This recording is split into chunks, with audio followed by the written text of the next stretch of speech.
Last week, Tariq had an interesting exchange with T.S. Giselle in one of his spaces. Apparently, he wasn't aware that the Democrats won big in last week's state elections. What made the call interesting was T.S. Giselle was trying to explain to Tariq that the new black media talks like we speak for all black people, but we don't. She explained that our no tangibles, no vote message was not growing, and that our movement was really just a handful of brothers and sisters online spinning our wheels. There's a lot of truth to that. Of course, Tariq denied it and hung up the phone on her, but that's not the first time anything like that's ever happened.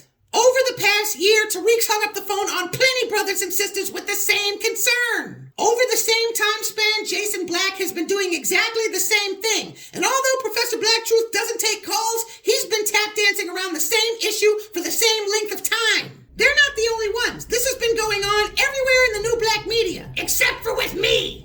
The news was talking about low black voter turnout in 2020. We didn't vote for Joe Biden and we predicted he would lose. He won. We predicted big losses for the Democrats in the midterms. We were wrong. They not only held the Senate, but they only lost the House by a few votes. And last week, the Democrats cleaned up.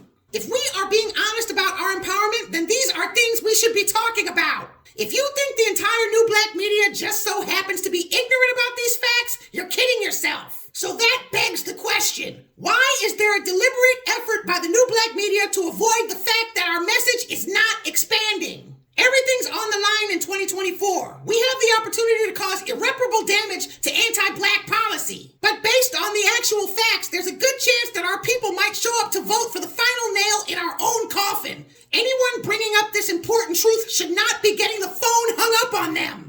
This is another interesting thing that Tariq mentioned about 5 or 6 times 3 weeks ago. He was hinting that Democratic officials were contacting him and other members of the new black media. He never mentioned anything else about it. He never told us what they talked about or how he responded or anything. What the hell were those calls about?